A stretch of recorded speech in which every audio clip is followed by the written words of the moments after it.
Welcome to the High at 9 News Hour, where you will hear from cannabis industry experts and professionals from around the country talk about important topics while shining light on global issues and discussing cannabis as it relates to politics, regulation and reform, data and technology, science, research and medicine, family and parenting, art, celebrities and entertainment, fitness, sports, mental health and wellness, and plant-based medicines and entheogenics. Together, we are building a stronger community, fighting the stigma and creating change. With your hosts, Jason Beck and Rico Lamitte, joined by special industry expert correspondents from around the country, and daily antics brought to you by Cannabis. Coming to you live every Monday through Friday at 9 a.m. Pacific Time and high noon on the East Coast. And thank you all for getting high at 9 with us.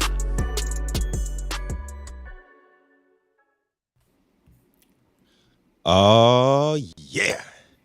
Welcome back, everybody. You are now tuned in to High at 9 News. Thank you for joining us, not only to get High at 9 with us once again, but also high noon on the East Coast. I'm Rico Lamitte, the dopest dad on the street, and it is Thursday, December 29th. And it is also National Still Need to Do Day. Christmas is over, and you should be feeling calm. What is that subtle itch inside of you? You still need to do something. What is it? It's also International Cello Day for everybody who likes to pull on deep strings, and National TikTok Day, so you can get your checklist and pen out and get ready to tick-tock all the last tasks of the year before the clock strikes midnight on Saturday. Everybody watching, please do remember to like, share, and smack that subscribe button up a little bit so y'all can follow High at 9 News on all social media platforms. We're live on weekdays on YouTube and Twitch, audio only on Clubhouse. But if you do choose the Clubhouse route, you can also participate in the show by raising your hand if you have a brief comment on the story presented. We're going to get started in just a second here, but before we do that, a message from our sponsors. At True Classic OG, we live by one motto: stay true.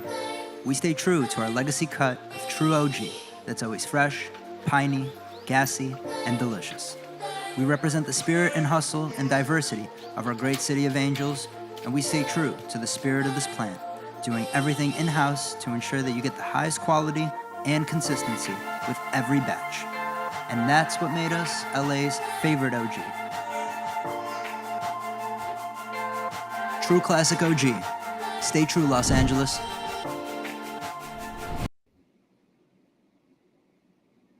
The thoughts, opinions, and shade thrown on the High at 9 News are those of individual speakers and not those of any other speaker or his followers. Statements made do not constitute legal or accounting advice, or our speakers make no representation regarding the legal status of any substance in any country, area, territory, or its authorities.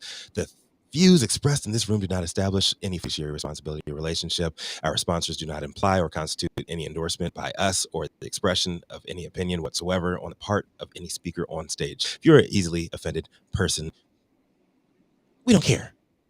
Coming up first, it is the man, the myth, the legend. He is known in some circles as Kaiser Brose. Down in Mar-a-Lago, he is known as Gucci Blanco. In the mean streets of Detroit, where the Delta 8 hustlers are running rampant underneath those bridges, he is known as White Gucci. But you know who it is, the man coming to the stage. It is the longest continuously operating retailer in the world, Craig. In the world, it is Jason Alexander Beck. What do you have for us today, my man? Yeah, that's right. It's Thursday. We've made it over the hump, and it's almost Friday. And I'm not sure where Alexander comes from, Rico, but nonetheless, we will continue and proceed on. Today, my story has to do with a story that I covered. I believe it was on Tuesday. That's right, where we talked about a man who's on his dying bed in Kansas and was harassed by law enforcement.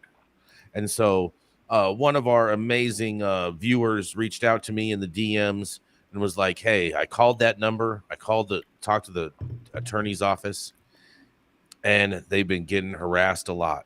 And they actually asked if you guys could read this story that kind of counters some of the things that were the statements that were made in the previous article. So, and just remember, this is coming from the law enforcement prosecutorial perspective.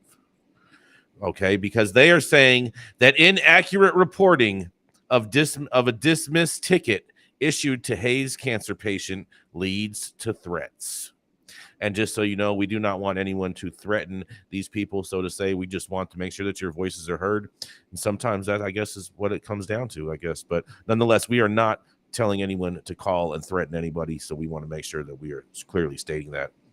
And so now, and also too, with the piece that I covered, it was not an opinion piece, but this article is claiming that the original article, that was based upon that I read, was originally an opinion piece. So that's what they claim. They say an opinion piece printed in the Wichita Eagle on December 24th told the tale of a man with inoperable terminal cancer being the victim of 3 cold-hearted Hayes Police Department officers raiding his hospital room to confiscate the cannabis he was using to find some relief from his symptoms. The opinion piece was later printed as news in outlets across the U.S. and beyond, which is one of the stories that I picked up. But let's continue. But while countless news outlets painted a picture of Hayes officers citing a sick man for criminal activity and forcing him to go before the Hayes Municipal Court for what would be a crime in most of the country, they did so without any attempt to secure accurate information, they claim. Hayes Police Department Chief Don Schreiber said while officers did cite an individual being treated at Hayes Medical Center on suspicion of drug possession on December 19th, a request to pull the ticket was made the same day. The opinion piece was not published until 5 days later on December 24th.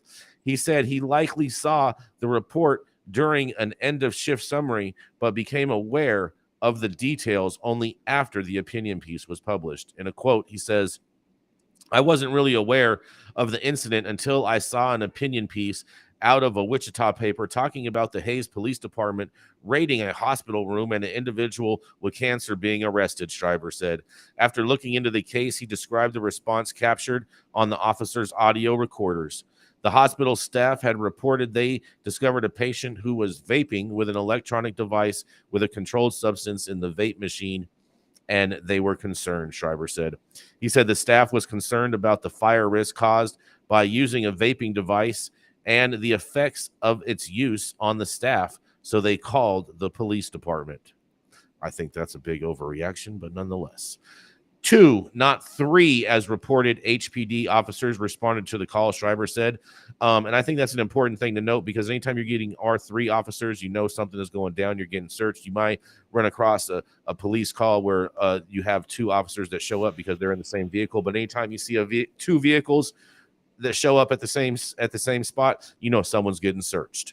The staff had already had items, Schreiber said, so they collected the items from the staff. They just can't take those illegal drugs and throw them in the drawer and keep them, he said. From there, he said the officer spoke with the individual. In the quotes, they say, "We were in the room just a little over 8 minutes," Schreiber said. "I've listened to the audio recording. The officers were polite, courteous, and showed the individual empathy. He expressed some frustration about the whole incident, and they were sympathetic to that. But they did write him a ticket for the drug violations in accordance with Hayes Municipal Code. The misdemeanor offense used in the citation would result in a fine if he was convicted in Hayes Municipal Court. So no jail time, they're saying. However, that process was stopped shortly after the ticket was issued and long before any story had been written." In a quote, they say they immediately drove back to the office, spoke with the supervisor, and that day sent an email to the prosecutor recommending they dismiss the ticket, Schreiber said. "Based on that recommendation, we pulled the ticket," says the district attorney's office, or the prosecutor's office. He said the officer, in an effort to enforce the laws as written, initially made a judgment call to follow procedure to the letter, a decision that, with guidance from a more seasoned officer, was adjusted. "The officers weren't perfect that day," Schreiber said. "They tried to be, and at the end of the day, they got where they needed to be. But I can't stress enough, the problem is not what they did, it's how we're supposed to enforce the law in this situation." He said it's also important to note that Hayes medical staff were also operating under their policy and state law. And in a quote, "I think that the hospital did everything required for them by the law, Schreiber said. The officer did everything in accordance with Kansas state law, and they didn't violate any department policy or procedures. We put law enforcement officers in a very difficult position, he said. We want to say this is a law, but don't enforce it. That's going to be a challenge for us, they say. And while the goal of the original opinion piece was likely to spur a conversation about medical cannabis use in Kansas, even as regional, national, and international news agencies published the story, no one spoke with a member of the police department leading the inaccuracies being spread. Accuracy wasn't a priority, Schreiber said. They didn't do any investigation into it. They just tried to create discussion. And that lack of accuracy has led to threats against Hayes medical staff and HPD officers. I recognize an opinion editor that his job is to create discussion in this community, he said. When we fail to investigate things and accurately get important facts, that's when it gets tricky. The hospital did exactly what it needed to do in accordance with Kansas law, and the police officers were only acting within the law and the city policy and procedure. They didn't do anything wrong, he says. He acknowledged a call from the opinion editor had been logged, but as it referenced only a misdemeanor crime, and with the timing right before the holiday, the call had not yet been returned. But while the inaccuracies in the media are problematic, Schreiber said the expectation that police officers are expected to equally enforce the law while at the same time being expected to make judgment calls that not everyone may agree with is also a concern. We continue to try and expect police officers to be perfect in an imperfect world, he said. We're ultimately disappointed at the end of those days. Those kids went out there and did the best they could based on the laws of the state of Kansas and the city of Hayes and tried to use their best judgment and show compassion for this individual. We encourage them to use good judgment, he said. We've hired them and we empower them to use good officer discretion, and we want them to do that. They did everything in accordance with the law. That's the problem. But at the end of the day, they got where we want them to be. He said he supports their decisions, and he also says they want to enforce the law equally and hold everybody to the same standard, which I think is important, Schreiber said, and I admire them for that, he says. I support what they did, he said. I support their decisions trying to follow the law of Kansas and Hayes, but also show some compassion and empathy, and they did that. They didn't feel comfortable writing that ticket. They didn't think that it was necessary, so they made that recommendation to pull the ticket after they had written it. While standing by the actions of the officers, he said he was sorry the patient was caught up in the situation. And in a quote, "It is important that we have these discussions," Schreiber said. "It's important that we have clear laws for law enforcement to enforce, and we need to do what we think is best for all of Kansas." Again, the only thing I'm sorry about that day was that the man's got to deal with one of the most private things in his life, and that's no longer possible now. For that, I'm sorry. And that is the quote, or the headline coming out of Kansas as a rebuttal from the prosecutor's office in Kansas. What do you guys have to say about this? This is Jason Beck reporting for High at 9 News. Damn, Jason. You sure know how to bring the stories. I try to keep it spicy. It's just so sad. It's just devastating. Yeah, it's fucked up all around. How many times have the police put out shit without checking their sources? How many times have they how many times have they issued like erroneous reports? And they've gotten their people out in front of the news where the people who are affected by those stories have not had any chance to rebut that, and their lives are pretty much ruined before they even see the court of law as well. So, I mean, It does go both ways. So, I mean, it's unfortunate, but it does go both ways on here. And I think it looked at both ways. It definitely does. I'm a little disappointed in all of these news articles that turned an opinion piece into an actual news piece. If you look back Seriously. at your original story, Jason, which I did, the headline on the original one was "Police Raided Man's Hospital Room," which Correct. of course is just clickbait to get people excited. Because if you Got me excited. If you go along with what the cops are saying, that the stuff was already confiscated and they just came in and cited the man, that's I still think it would be a good headline for the press to put out, dying man ticketed for cannabis use in a hospital bed. I don't understand why they have to go to the extremes of raided hospital room, because that's not what exactly took place. And in the original story that you have out there, it does not say anywhere that it's an opinion piece. So I can see how that's what I was saying. other media Mhm. could have been misled, or we have to track down the very first original article that came out. It's a Yeah, I 24-hour agree. news cycle. That's it. And it's just disgusting. As somebody who works in media, working to help to, certainly drive a story and influence a consumer market who's getting what they know about cannabis from their, apps on their phones. It's not right. It's all clickbait.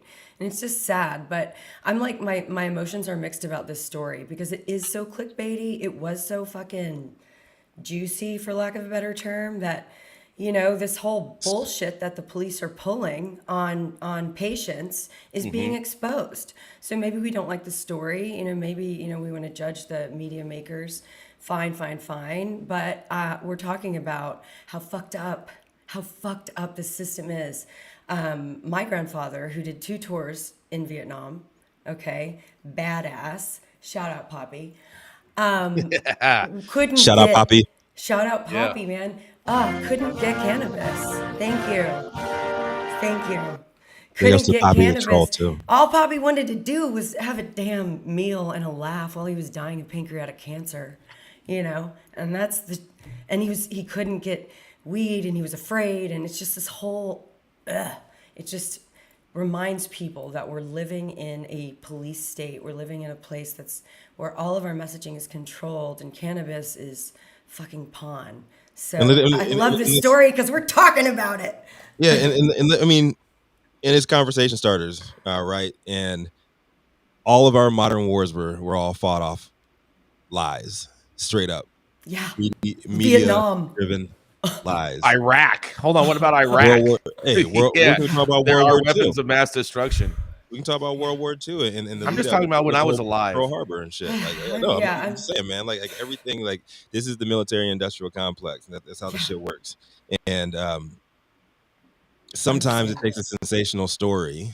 Like, I'm not saying that there's anything right with this whole situation. Don't put those words in my mouth. I'm not saying that that's right, but sometimes movements that are sparked necessary movements that need to be made legislatively are done because somebody lied somewhere Yep. Yes. along the way. We That's have it. Leah Patrick up from the course. Clubhouse audience. Leah, what do you have to say about all this? First off, good morning, everyone. Uh-oh. It's Leah Patrick. Can you hear me okay? Yes, Yeah, ma'am. can you guys hear? All right. Hey, Sorry. Leah. It's Leah. Great to see you.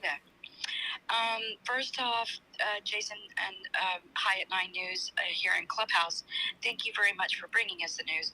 Second, as a Texas medical cannabis patient myself and my son, if the situation were to happen where they had to go into his hospital room,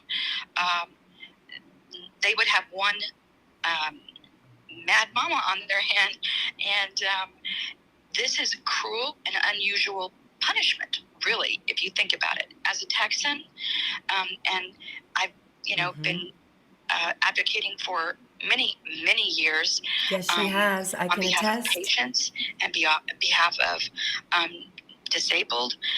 This is something that my mind cannot wrap around, how they can go into somebody's hospital room and as a something, a dying person. Okay, my dad did 2 tours in Vietnam. I grew up Army. I married Air Force. I divorced Air Force. I know the rules. I know the regulations. I know it. But right now, in this day and age, really, we need police officers to go into a hospital room for a dying person.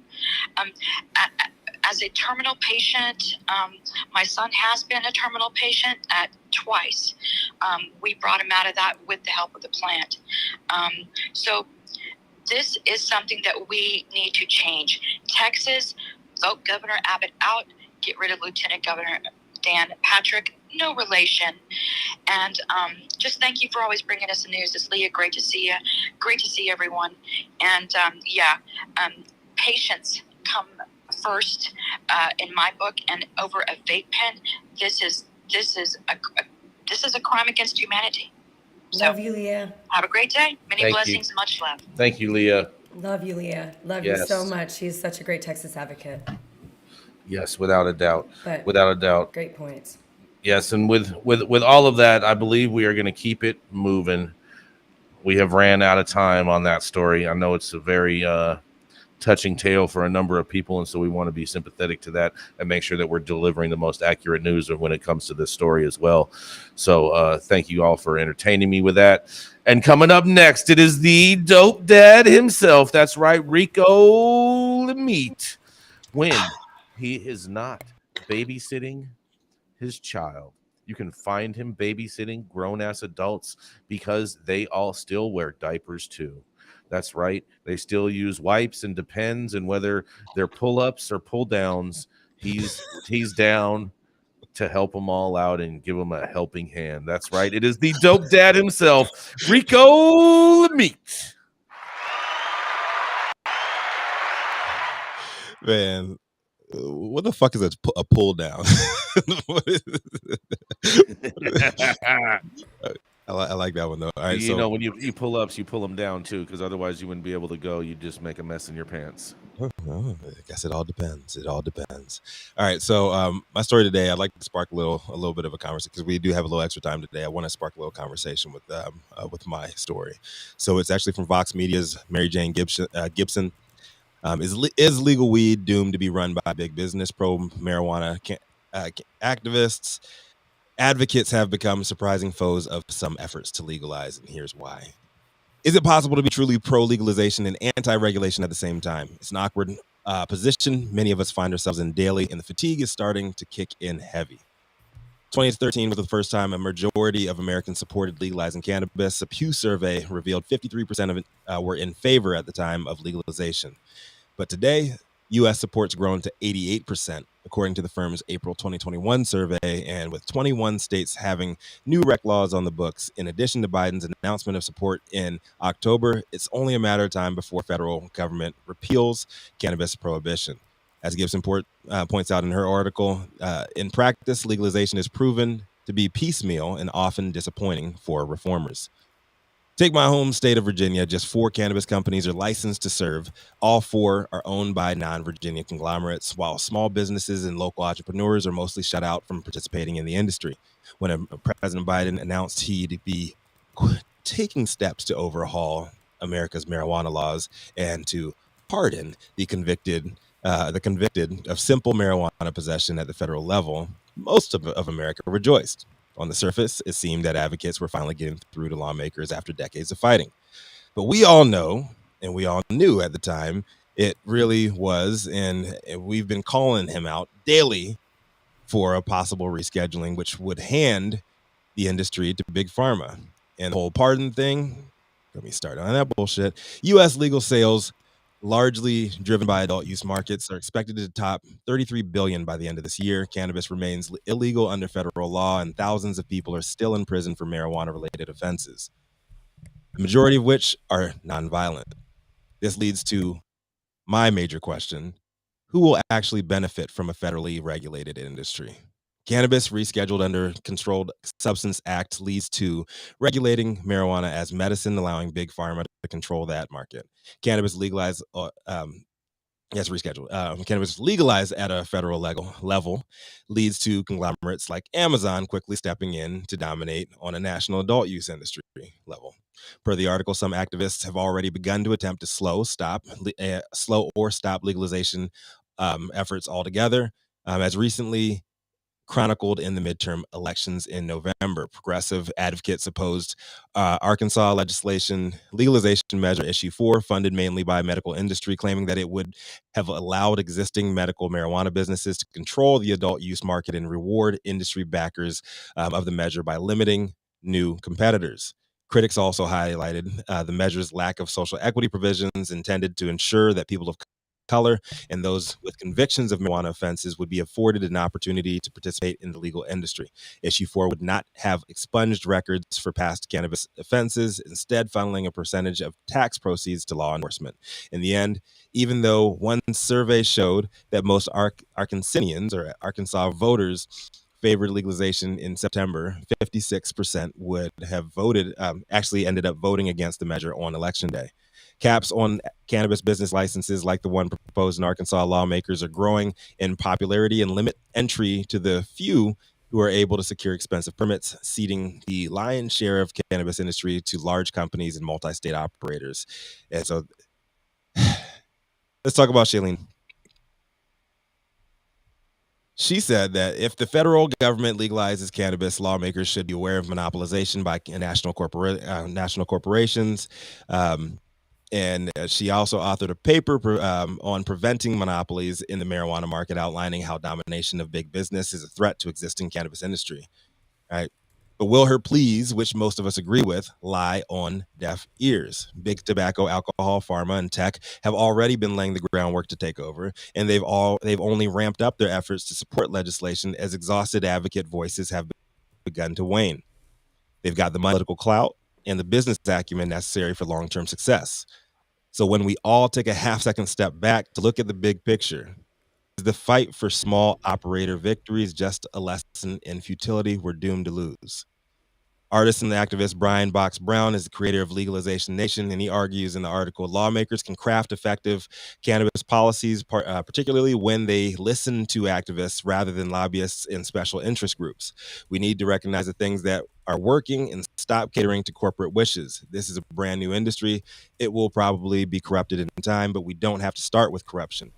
While I do agree with Brown, I also question the will of those of us remaining, continuing to fight. I'm in the trenches of this shit because I love it, and I'll be damned if I don't die on the battlefield. But at the end of the day, when nobody's willing to cut off the head of our enemy, when we don't have the necessary weaponry to take out political corruption and crony capitalism, we can celebrate the little bullshit battles won here and there, but how the fuck are we going to win this war? That's a question I got for all of y'all.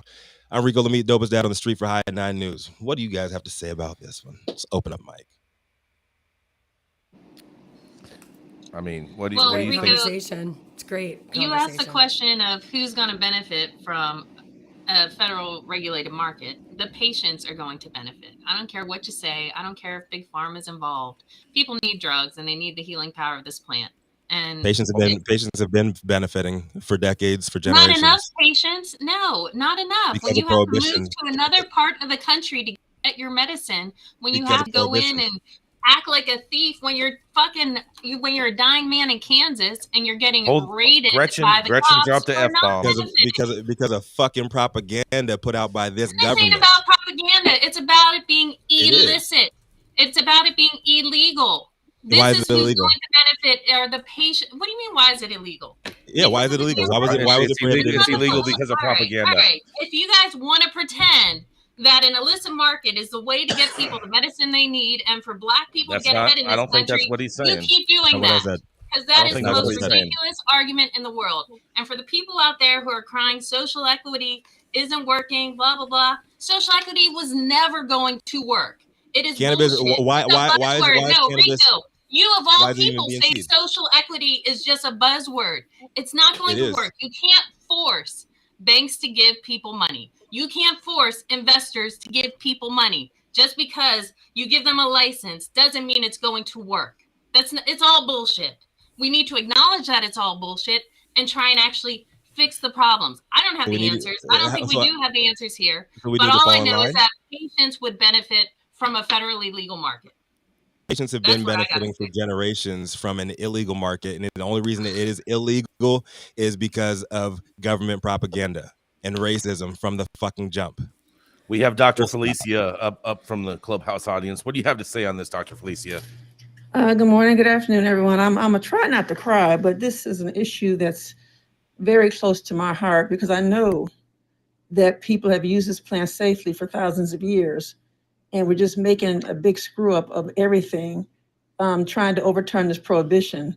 Congress made this plant illegal. Congress needs to make it legal again and stop complicating matters. Yes, people need access to clean medicine, but I think that can be done without having a bunch of monopolies. I don't know how you can turn back the clock hands, but monopolies have always been an issue in America. You know, legislation has been passed to minimize them in the 1800s. It just takes people with courage to do it again. There's too much greed and corporate misconduct and profits over people. I don't know how we're going to get back to it, but it is not the first time that we had monopolies. But we've got to stand up and make it fair for everyone. And I'll stop there because, like I said, this is very close to my heart, and I'm only about trying to get safe medicine to everyone. And it just breaks my heart when we have all this corporate monopolies and just dark money, and it's just a travesty. Thank you so much for that, Dr. Felicia. Thank you, Doctor. Yes, Thank Dr. you, Felicia. Dr. Felicia. Appreciate that. What do you think, Liz? I just, I see it from both sides. I'm trying to hear and learn every angle, because I'm a Texan. I'm here having to, plan my work schedule around our 140 days of the Texas legislative session. I'm trying to get Texans to vote. Because I do believe that the government needs to acknowledge these wrongs. I do believe the government needs to provide a platform for this industry, if you want to call it that, but I want to call it a medicine, for this medicine to thrive. We're Texans. I mean, every year, and maybe it's a joke, maybe it's not, or every legislative session, there is a state representative that puts forth a bill to be voted on in the House to secede from the country. And so this is tradition. And ironically, the representative in my own district was the one who did that this last legislative session. So, I just have to remember that, this issue is not top of mind for most people. Because they're playing their own game, and we have to force them to see. Therefore, we have to force them to change the laws. Like, it's big. It's a lot to unpack for me. So I'm just trying to listen and learn, but we have to change these laws in Texas. Y'all can do whatever the fuck you want federally, I guess. I mean, fuck the feds. I don't care. I don't think it's ever going to happen. Ever, never, never. You have to roll back too many things. There's too many wrongs. There's still over 40,000 people in jail right now for nonviolent cannabis convictions in this country. It's like, what are we doing? That's crazy. So my mind is on Texas, and I'm trying to learn from these other states and how they did it so that we can get a legal market, because we grow fire. Jason, Hold on, you guys grow fire. Hold on a second. Whoa, yes, whoa. we do. I don't know of anyone growing any fire in Texas. Oh, I know you don't, because it doesn't leave Texas. I'm so sorry. We can only grow so much fire. Okay, I'm not saying we're like, man, we're growing warehouses of it. That's what you guys do in California. Have fun with that, because in my story, it's going to talk about how the Sinaloa cartel is going to be competing with y'all in Cali. All right. Right. Anyway. Jason, as a legal operator, Jason, what are your thoughts on this? Is the overall industry doomed to be taken over by monopolies very soon? Well, I mean, I wouldn't necessarily call it excuse me, a monopoly. I would call it more of an oligopoly. And that's how most industries operate, is in an opogolyptic type of fashion. Did you like how I did that there? Onomatopoeia right there. Yeah. Mecca lecca high, mecca high me ho. Yes. So I think a lot of that is ultimately inevitable as we continue, because there's always going to be businesses that are buying up businesses, and there's always going to be people with the entrepreneurial dreams to get into the space and try to do something, whether it's in cannabis or just being an entrepreneur in general. And so I think there's a fine balance of corporateness that has to be adhered to, on top of allowing the entrepreneurial spirit to make sure that it's always burning bright for anyone that wants to carry that torch. It's a very delicate balance. All right, but It's a very So delicate you're saying balance. it's inevitable. It's going to happen. It's everything is inevitable. Yes, it's like there's going to be people that start businesses and succeed and are able to become a part of or be a part of with MSOs, and there's other people that are going to have businesses that are going to fail, and there's even some MSOs that are going to fail, and that's just is what is, and it's all about making sure that you're staying true to your core beliefs, making sure that you're running a lean, mean, cash making machine, and Right. you know what I'm saying, and at the same time making sure that you're not sacrificing quality for quantity over when you're trying to make sure that you're helping out sick people. Yeah, I think it is definitely a personal choice that Said the consumers and the people have a lot more power than they are led on to believe in this vaccine. But there's certain things that we talked about like offline that I'm not at liberty of saying while we're on air because I don't want to get us deplatformed. But just keep it at this: no great change throughout the history of humanity has ever happened without bloodshed. That part's true. No, That of course not. that part is pretty true, and there's been plenty of bloodshed shed in the cannabis space, and I've witnessed a lot of it over my years, as a lot of people have too in our chat that are watching along with us as well. And so, in regards with all that, I think we should pay a quick bill, and we can get right back to some news. You want to grow some of the best weed in the world? Then you must start with the best genetics in the world. Go to www.dnagenetics.shop to order regular, feminized, or autoflower beans. All of your favorite DNA genetics cultivars such as Kosher Kush, Skywalker Kush, and oh yeah, Chocolate Truffle Shuffle. Boasting more cannabis awards for their award-winning genetics than any other company in the world. Remember to go to www.dnagenetics.shop to see why our terps don't lie. Flying into LAX and you want to taste some of the best weed in the world? Then stop by LAXCC, the closest dispensary to LAX, located at 8332 Lincoln Boulevard and open from 8 a.m. to 10 p.m. 7 days a week. Always make LAXCC your first stop when you touch down in LA and score like a winner. And don't forget to tell them I sent you and mention you'd like to get high at 9 for 10% off your full order.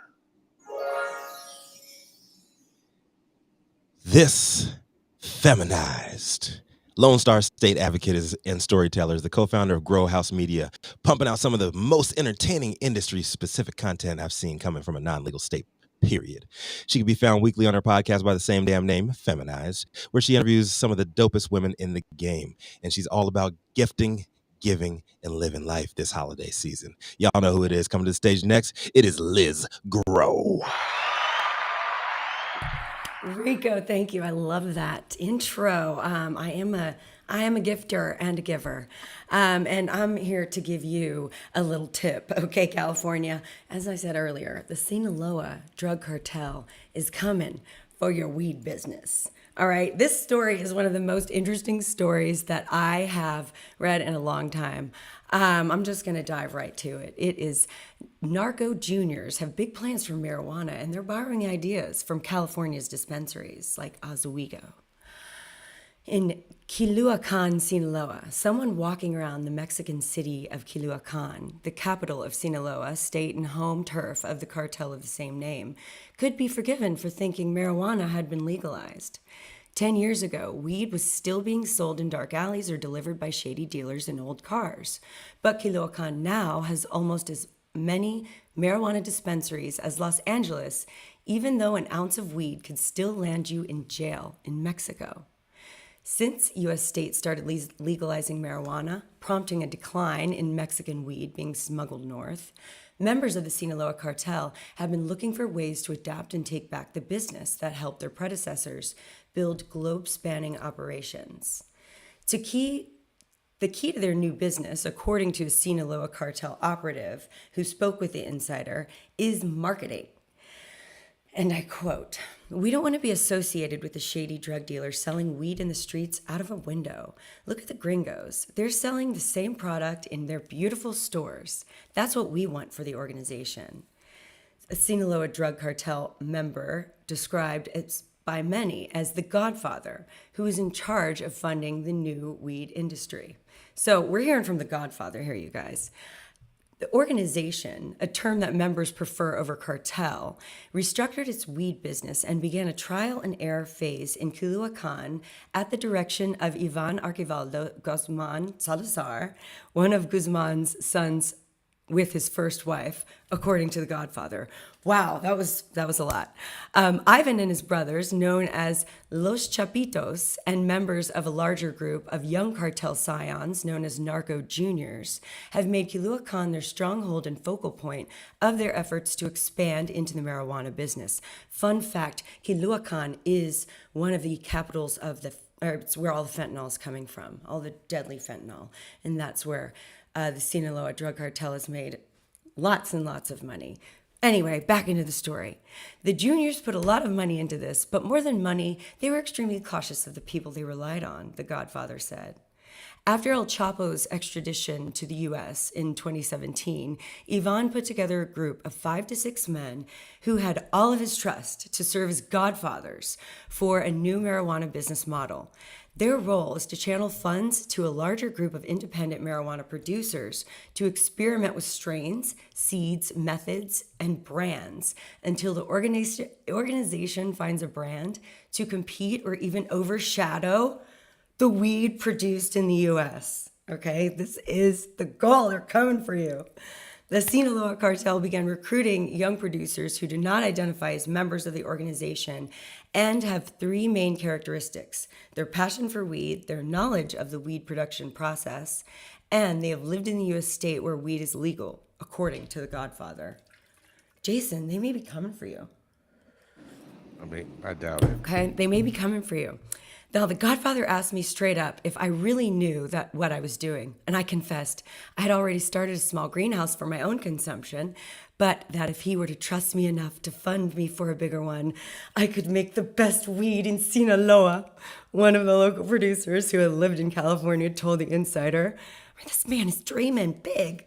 The producer is a 31-year-old man, originally from Culhuacan. He allowed Insider into one of his greenhouses. Okay, it's a state-of-the-art indoor operation with over 200 small marijuana plants. The plants were cared for by heat and lights with security cameras and music running 24/7. What we're trying to do is very simple: to produce the best weed in the world, like Jason Beck smokes. We buy weed from the US and Europe and from Canada, and then we mix them and experiment with them until we get new strains original to Sinaloa. After the plants are fully grown, the weeds are produced, blah, blah, blah. You guys understand the story here. They're selling everything. Pre-rolls is the biggest seller. They made around $400,000 in pre-rolls last year alone. This interview is fucking awesome. It's very, very long, and it talks all about all the things that they're doing in Mexico. Can we just stop the story? I'm Liz Groh, and I'm reporting for High at 9 News from Texas.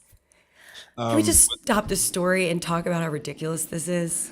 I don't think it's that ridiculous. I mean, he wants to take over the weed industry. It's like everyone else, dude. It's like, yeah, okay. Exactly. Seriously, I've heard this story a million times. It just makes it interesting that it's a drug cartel and it's in Mexico where it's still very much illegal. All right, like the world doesn't get any weirder. I mean, this might be a little bit of a stretch, but stay with me here. Okay. America's run by government cartels. If they're claiming to be advocates and activists too, like how is that any different? No, it's not. I'm just laughing at it all, Rico. Right. I'm not comparing. I'm not saying we're better. I'm fucking laughing. I'm like, dude, the cartels are even like, I had the dream to do the best weed in Sinaloa. You know, it's like, that's what so many growers. I get the funniest vision in my head when and you it's like say it's that. a drug cartel and it's an illegal country and it's like this is so fucked up. Like this is a money-making enterprise. Medicine. I hope they grow the best weed too, and I hope I get to smoke it. I hope they don't kill me for making fun of them and dashing their dreams. But the fact is, this shit is hard no matter who's doing it, you know. And it's a, you know, or live organic thing. It's a medicine. It's fucking, the odds are stacked against you anyway. And now you're like, I'm in a drug cartel. Imagine if you get spider mites, man. Right. So next dream. I've made this you know? argument like for years now. like on the legal side of the industry. And I've always said, man, like if you want cannabis to actually thrive, if you want on an industrial stage, you need to free all the kingpins and put them in charge of these MSOs. Yes. Straight up, Yes. you need I to be mean, putting them at the head of these major countries if you want people to actually thrive from this industry. You want things to be run correctly. I mean, take all the murder and shit. Like, Yes, that's what I'm the saying. No, I inflation, totally agree. Like, I believe the you're same ones who know how to thing. run this shit. I want to know how to run it. I want access. I mean, am a consumer. so I here's want the whole cheap thing. access and easy Here's the whole thing with access to Mexico. high Okay, quality products. Mexico is already at a very, very big competitive advantage when it comes to cannabis production. They can pay people far less wages, Cool. and if they built their infrastructure properly, they could grow U.S. grade quality indoor high grade flower out there as well, because the environment is set up for them to be able to succeed like that. Whether or not they're going to have the power infrastructure, whatnot, or the right infrastructure as far as buildings and airflow and all that, yada yada yada, water, all that's a whole nother tale. And but they can do that through proper infrastructure, so it can be done. It's just whether or not they can do it right now today. Sure. And there's one other big factor at play that people need to know about this when it comes to Mexico and their production of cannabis, is that in USMCA, which is NAFTA, the new NAFTA bill, North American Free Trade Agreement, cannabis is listed in USMCA, and there is a 0 import tax into the US from Mexico. There is a 6% excise tax for imported weed that goes into Canada, but there is no other import tax involved in any of that at all. I like Jason, that. Jason, I you like hit the nail on the head with that one. And what I was going to say is, we're already set up to lose the hemp industry to Mexico immediately. We're already losing that fucking game because America doesn't want to build shit. We want to consume shit. Yeah, agreed. We need to bring manufacturing someone else to do back the shit. to America. We need to be producing majority of our own products. And that's the next major "they took our jobs" bullshit argument that everybody's gonna be making, because nobody wants to fucking make shit here. Nobody has the skills to fucking make shit here because they're going to liberal arts colleges. They're not going to fucking trade schools. They can't work with their fucking hands. But you wonder where all the fucking jobs are going. You want all this fucking money, but you want everything to be made everywhere else. Like, it's this entitlement generation. It is what it is. It is That's what right. it is. When it Steve, comes to you're cartels, right. Better Mexico than China. You're right about that part. When it comes to cartels, though, I Really? would put Yeah. my money on. I would put my money on our cannabis, then cartel cannabis, and them figuring that out, just because of the way I think they've done business. I mean, historically speaking, right? I mean, we're talking about something that's not even legal in Mexico, and it's not about whether the government moves; it's about whether the cartels move, and that's what we're talking about. You know, does the legality even matter? It's all cannabis. It's all cannabis sativa L at the end of the day. Yeah, but nonetheless, I wish they could grow it, and I wish we could all smoke it. I wish we all had access to the cheapest. You know, we just have to get people voting. No, we do not want access to the cheapest. We want access to the best in the world. To the best in the world. That is never going to be the cheapest. No, That's just not how it works. Never. All right. Coming up next, we have a political. Thank you so much for that story, Liz. That was fantastic discussion, and we're going to see what happens with ongoing Mexico boof weed. Yes. But coming up next, she's a political strategist by day and a baker by night. A true female multitasker who can not only bake up a storm, but also knows how to make the sausage on Capitol Hill. She's the founder of Panoptic Strategies and our very own Washington Insider. Taking off the apron and coming on up, it is none other than the Gretchen Gailey. Good afternoon from DC, and hello, comrades. I do know a few things about cannabis, like that Jason Beck owes me $100. My headline today, it's a coming. At 4:20 today, what to expect when New York's first recreational cannabis dispensary opens in Manhattan. Adults will soon legally be able to buy recreational marijuana in New York.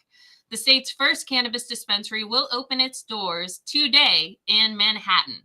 CBS 2 spoke with the nonprofit set to make the first sale. Wednesday marked the low before the high at Housing Works Cannabis Company in the East Village. Starting at 4:20 on Thursday, adults aged 21 and over will legally be able to buy recreational marijuana. Everything from wrapped to pre-wrapped, edibles, just a full array at different price points, Housing Works CEO Charles King said.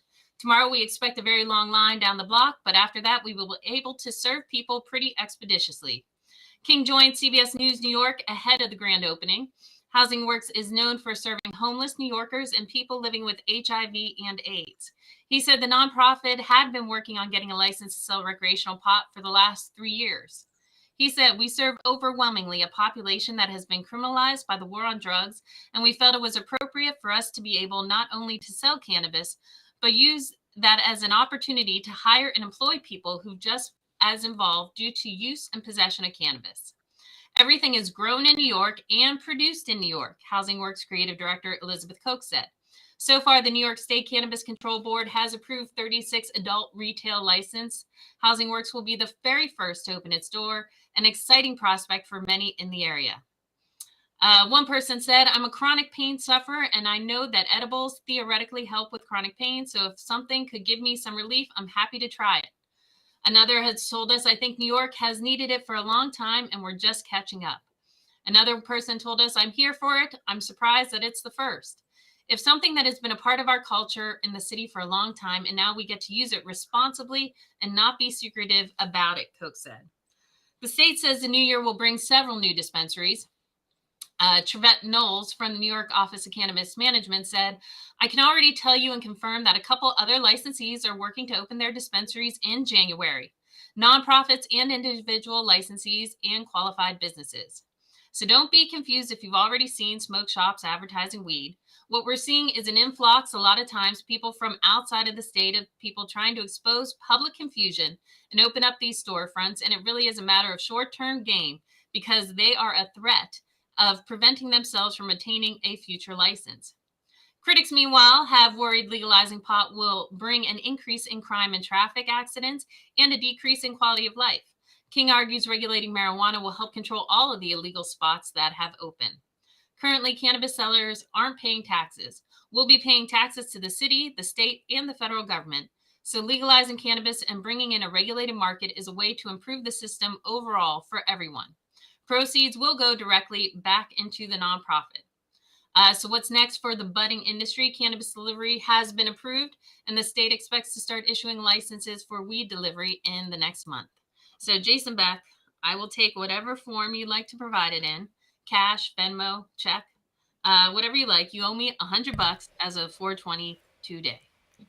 Smoke to that. I'll smoke to that. I was witness. Big shout out to the New York market, and big shout out to all the politicians getting their fucking 15 seconds in for the industry's greatest photo op of all time. All time.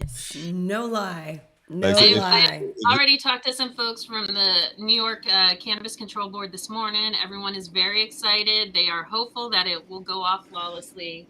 So I'm just saying, let's cross our fingers that this won't be a complete disaster at 4/20. But it's going to be a complete disaster. Let me tell you something. Something's going to happen. Like the power is going to go out in New York City. The internet's not going to work. The POS system's going to be down. They're not going to be able to make a sale. Something is going to happen because I'm going to tell you what, this program is jinxed from the beginning. And you know what? And you know what? When the lights come back on, why are you such a hater? I'm not a hater. I'm just 100% in reality. Okay, and these people are not living in reality. No, you're not. You're not living in reality. New Yorkers sell shit. These people are destined to fail. The weed is going to flow. Take all major credit cards. He's going to take all major forms of payment. It's going to be Steve D'Angelo out there, like swiping cards, doing his thing, because you know what? The godfather of the game is there. And Gotham. Oh, God. Taking care. Here we go. And I do like the plug in the story that all their weed is New York grown and they are ready to support. That's not a selling point. That is not a selling point. That's a get the hell out of here point. Get out of here. That you're trying to make New York an Appalachia for cannabis. Get the hell out of here. That is ridiculous. I like that. Appalachia. Yeah. It's You an see apple. how I did that there? Yeah, I like Yes. that. I like I have that. a question. So how did they grow it? So they're acknowledging that it was all grown boof. illegally? This is all boof weed that the hemp processors produced. That's all outdoor trash weed that's been sitting around in crates for the last year and a half that they're selling people, marked as this is medicine. Get out of here. Get Well, I mean, out of here. This is are they this is still going to calling it be. medicine Hold on if a it's second. I was recreational? watching. There was a number of different different IG lives that were going live inside the store, and they're still like setting everything up. They got all the press cameras all over there. It's going to be like a whole big old Someone's going to shoot circle it in jerk. sepia. It's going to be like they're going to play on the New York thing so hard. Jason, It's going to be a big Jason, old. go ahead. I'm ready for you. Give me a little It's something. going to be a big old giant circle jerk. But here's the whole thing about all of this. Okay, this business is out there already professing that 51% of their profits is going to go into their nonprofit. Yep. Well, let me tell you something. That's 51% of negative, okay? Because you're not going to have any profits in this New York market when you have such a robust illicit trap market sitting right outside with actually quality weed and not a year and a half old outdoor boof weed. How much of their revenue is going into their nonprofit? That's what I want to know. I'm sorry. Where are you coming up with this 50% of the proceeds? 51%. I watched them on an IG live this morning. Their spokesperson talking about this. Their press release. The press release of the it says facts. All facts. The profit is going to fail. The profit is going to directly to their nonprofit. So we shall see. But I would say 100%. Right here, Jason Beck, 100% into That's the math I'm interested in. Well, I'll tell you what. Ooh. Man, this is good weed I'm smoking, man. It doesn't sound like you're smoking on New York right there, man. Send some. It doesn't sound like New York is smoking on. But I will tell you what, Gretchen. I have a $100 bill right here, and I would write on it, but that would be federally illegal, and I only break one federal law at a time, and that's selling weed. I hope you have a black light in one of them pens. You got one of them with the marker pens on it. But I have that for you. If there is an actual sale, I want to see it, and I want to see it like actually happen. There's got to be a news story all about it, so I know what you're going to be covering tomorrow. Okay, and we want to see some video of the actual sale, thing. I want to see what the receipt says. I want to see what the person bought. Lord. No paywall, paywall, no pay gate. This is the beginning of backpedaling Jason for 202023. That's your new name. No, this is not. Tables are turned. I'm going to tell you something. I was a football player in high school, so I know how to backpedal. Okay, I only got one leg right now. I only got one good leg, Jason. You got to pick up the slack, bro. Hold on, bro. Hold on. Said the first sale was I always have only one good leg. That doesn't even make sense. I got three, and I'm still backpedaling with just one. Will Gretchen win $100 from Jason? Yeah, Gretchen. Hold on, but I love that Nick is like, I'll deliver it. You're gonna owe me another $100 for our good old pardon bet. I can't wait to collect on that one too. Yeah, Massachusetts is gonna have a party. Just watch. I got word on the streets coming out of the Capitol. They're doing a mass pardon.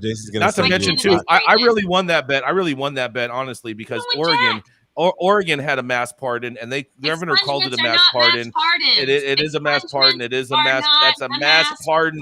As far as what they were concerned, it's the same thing. Yes, it is. As far as you're concerned, you're trying to catch me up on a technicality, the same type of technicalities that you accuse me of trying to portray on you. Breaking news. So if that isn't the pot calling the kettle black, everybody, we have breaking news.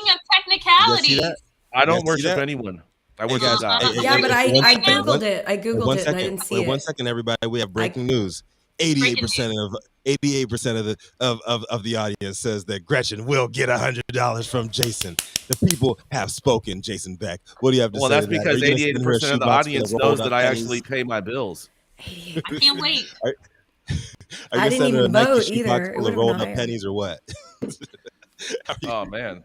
I wish I would have known about this poll. I would have hopped in there. I just voted. I would have voted. So yeah. Shout out to democracy. All right. So just get your wallet ready, okay? I don't carry a wallet. I want video of Jason Beck paying his debts. You know this. I know. You know Get your that I do not popcorn carry a ready. wallet. Big congrats to New York. You know, as nefarious. Really? Congrats to Hey, New hey, York. hey, Congrats give him congrats congratulations. on staging publicity Con- con- stunts. yo, You're so yo, jealous. we're gonna talk about the moon. Oh, We're gonna talk about the you're moon so landing too. jealous. Talk about the moon landing as well. We can talk about Obviously, everyone in New York just landed on the moon today because they think that this is fucking really gonna work. oh, shit. I'm praying for you, Jason. I'm Just- praying for you. Just spin that reel. Let's take him to the outro, Jason. Like, I Be mean, ready. $100. Huh? Come on. Man up. What? Man up. $100. You can handle it. man, Pull him down, I'm Jason. gonna once Pull I him see a down, receipt and I see a real sale happening. drop the depends. Yeah, and a lawyer friend of mine is representing them, and so he did tell me that they were doing their best to make sure that they had product for sale. So I assume that they're going to. But I'm gonna tell you what: if the power goes out or the internet goes out and they can't make a sale, shit ain't happening today. A You're wise not gonna man- win your bet. A wise man named Dale once told me, "Quit puckering your butthole." I bet. That was a great show. Thank you all for getting high at 9 with us every Monday through Friday, 9 a.m. Pacific and high noon on the East Coast. Big thank yous to all of our audience and supporters for tuning in daily and listening to the insanity that is the developing cannabis industry, especially with what is developing in New York today. Thank you to all of our haters for talking about us, because the fact that we have these most amazing studio buildings for lease, rent-free, and we just have all of our friends over and party in your heads rent-free all day, every day. So thank you so much for our place. Huge thank you to True Classic, LAXCC, and DNA Genetics for keeping us going with all of the craziness as well. Thank you to our correspondents for being extremely amazing today. And thank you to Cannabis Sativa L for giving us a reason to do this, because whether or not you call it weed or call it hemp, it's all the same thing in the Controlled Substances Act. That's right. Thank you so much, Adam over there holding it down for us with this engineering tactics and his audio expertise. And thank you all for helping us create this cannabis miniverse, and getting high at 9 with us is America's #1 daily cannabis news show. Run it, Adam.